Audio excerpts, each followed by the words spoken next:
ما فيك اللي يقرا، ما كايناش الموتيفاسيون، ولكن امتحانات قربوا والوقت ما بقاش. مورا هاد الفيديو الا تفرجتي فيه كامل غيكونوا عندك 6 ديال الخطوات اللي بساط وساهلين بزاف، واللي تقدر ديرهم في اي وقت بغيتي، واللي ملي غاديرهم غادي تكون عندك القدره باش انك تنوض وتقرا او تخدم. هاد الفيديو ماشي غير ديال القرايه وصافي، صالح حتى للناس اللي كيخدموا. وفي الاخر ديالو غنهضروا على قاعده الخمس ثواني واللي ضروري خاصك تكون كتعرفها، حيت راه كاينين الناس اللي تبدلات حياتهم بالفضل ديالها. المهم خلينا نبداو في الفيديو.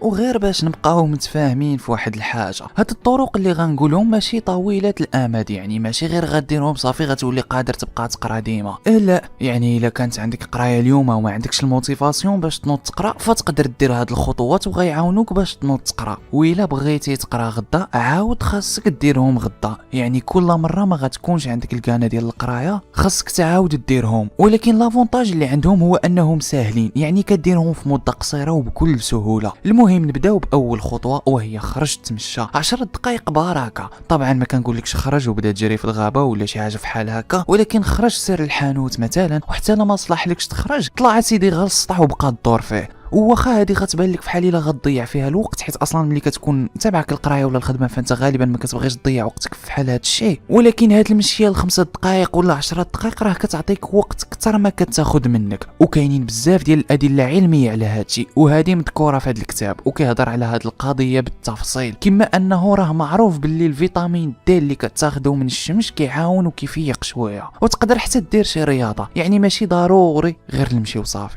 ومن هنا ندوزو للخطوه الثانيه، يعني انت صافي خرجتي تمشيتي طلعتي شويه من الطاقه العقليه ديالك، دابا اجي لنا المعقول. هز ورقه وستيلو وكتب الماده او الدرس اللي غتقراه. باش تفهمني تخيل معايا عندك واحد الحبل وجوج ديال الناس، وكل واحد كيجر من جهه. الحبل غالبا ما غيتحركش او غيتحرك غير بالزز، وهادشي اللي كيوقع حتى مع القرايه او الخدمه. دابا بزاف ديال ستودنتس ملي كيجيو يقراو كيكونوا تابعينهم بزاف ديال الدروس وبزاف ديال المواد، وكيشدوا وكيتلاحوا غير على الله فين ما جات هي هذيك، وكيبقاو كينقزوا من وحده لوحده، وهنا اوتوماتيكمون دماغك كيبقى كيعيا وكيعجز يكمل القرايه. اذا شنو خاصك دير هنا؟ بكل بساطه غتشد الورقه غتكتب فيها كاع المواد اللي عندك مع الدروس اللي عندك، ورتبهم من الاهم والاصعب للسهل، وبدا من الاول. شد ماده اللي مهمه واللي صعيبه وكتبها في شي ورقه، وحدد داخليا في عقلك باللي هادشي اللي غادير، باللي هادشي اللي غتقرا. ومن احسن تكتبها في شي دفتر ولا شي ورقه اللي تكون حداك باش تبقى تفكر، وفي نفس الوقت هادشي كيلعب على النفسيه ديالك وكيعاونك باش تبقى مركز مع حاجه وحده. درتي هادو بجوج، اجي دابا للخطوه الثالثه. غتمشي للبلاصه ديالك وتقادها وتقاد حتى البيت ديالك. الا كنتي مثلا كتقرا في بيتك، وهذه الاغلبيه كيديروها، فنوض وجمع بيتك، قادو جمع الطابله والبيرو ديالك اللي كتقرا فيه، قاد كلشي من الاول حتى الاخر. واياك انك تفكر باللي هادشي غيضيع عليك الوقت، لا، واخا يكون بيتك كما كان داير ما غيفوتش 4 ساعات ديال الجميع والمقاده. اللوح الوراقي اللي ما كتحتاجش كل حاجه حطها في بلاصتها، نقي الدنيا نوض شطب انت كاع. المهم البلاصه تولي نقيه ومقاده باش تما اوتوماتيكمون تولي انت عقلكم كيتنظم وكيتنقى. ودابا غندوزو للخطوه 4، وهي خطوه صغيره، وهي سير وجد شي كاس ديال القهوه ولا شي كاس ديال اتاي ولا شي كاس ديال العصير، المهم شي مشروب اللي تكون كتشربو غير ملي تبغي تقرا، حيت فحال هكا كتقول لدماغك باللي راه باغي تقرا وكتوجدو باش يقرا. هادشي كيأثر على النفسيه بالخصوص. وهنا غندوزو لواحد الخطوه مهمه بزاف، وهي كتعلق بالعقل. غنحاول نطول فيها شويه حيت صعيبه للفهامه، وهي ما تحاولش تصنع كلشي بيرفكت من الاول. ما تحاولش تفهم الدرس كامل على الدقه الاولى، ما تحاولش تحفظ كاع لي ديتاي على الدقه الاولى، ما تحاولش دير كاع لي زيكزارسيس على الدقه الاولى، وما تحاولش تكتب كلشي مزيان على الدقه الاولى. مثلا عندك ليسونس هاد العام وخاصك تكتب واحد الرابور،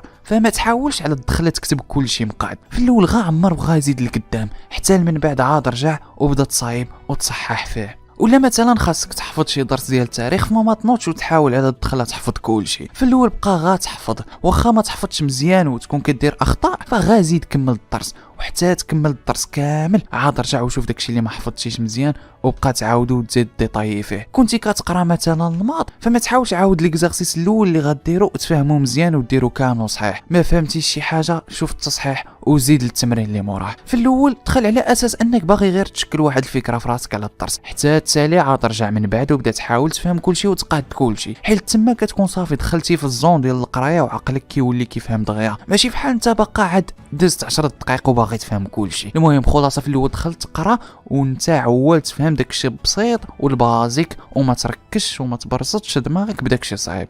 هنا سالينا الخطوات الاوليه ودابا 16 الاخر 16 الوحش قاعدة الخمس ثواني. هاد الفكرة غادي نهضر عليها مزيان حيت راه ضروري خاصك تكون كتعرفها. كاين كتاب كامل كيهضر عليها مي حنا ما غندخلوش في التفاصيل كاملة مي غادي نقول لك كاع داكشي اللي محتاج باش تعرفو وباش تبقى تطبقها ومن هنا للاخر ديال الفيديو غتكون فهمتيها وغتكون قادر ديرها. وفي الاول غنهضروا عليها بصفة عامة وكيفاش تطبقها في الحياة ديالك ومن بعد غادي نطبقوها على القراية. المهم نبداو بالقصة ديالها. كلشي بدا نهار هاد خيتي جراو عليها من الخدمة. كانت بدات كتواجه مشاكل في الحياة ديالها بدات كتضيع وكانت كدوز اغلب الوقت ناعسة غير باش تهرب من الواقع ديالها. وكانت واحد النهار جالسه كتفرج في التلفازه وبان ليها واحد المقطع ديال واحد الصاروخ كيطلع من بعد داك العد التنازلي ديال 10 9 8 7 5 الى اخره. بوم تانسبيرات من هذه القضيه وبغات تجرب ديرها وناضت وبغات تجربها مع الفياق في الصباح. ناضت رجلت التليفون ديالها يصوني في الصباح ملي صونا وحلات عينيها وبغات تنوض تفيق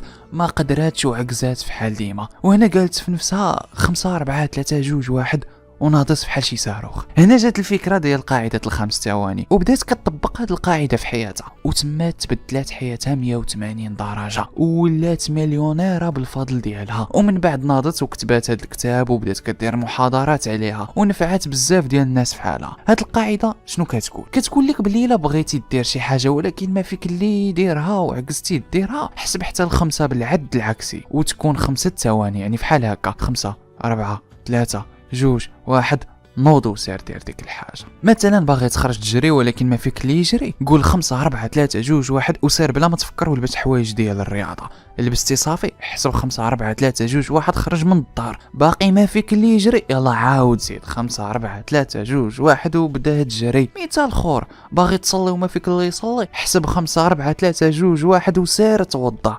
باقي ما فيك اللي يصلي يلا عاود زيد 5 4 3 2 1 وسير فرش الصلايه حبس. باقي ما فيك اللي يصلي يلا 5 4 3 2 1 هوبا وبدا الصلاة. كتفرج حتى لهنا وباقي ما درتيش لايك يلا حسب معايا 5 4 3 2 1 هوبا ودير لايك. باغي تقرا وما فيك اللي يقرا 5 4 3 2 1 هوبا ونوض لبس صندالتك وخرج تمشى ولا طلع السطح تمشى وضرب فيك الشمس واحد 10 دقائق. دخلتي للدار صافي يلا 5 4 3 2 1 هوبا وجبد ورقه وكتب فيها السميه ديال الماده والدرس اللي غتقرا. باقي والو يلا 5 4 3 2 1 هوبا ونوض جمع بيتك وقاد البيرو. باقي والو يلا 5 4 3 2 1 هوبا نوض قاد لك واحد الكاس ديال القهوه. باقي والو 5 4 3 1 2 1 فتح الكتاب ولا الدفتر وسير للدرس اللي باغي تقرا. باقي والو 5 4 3 2 1 وبدا تقرا السطر الاول وتفكر مزيان القاعده ديال ما تعولش باش تفهم كلشي من الاول.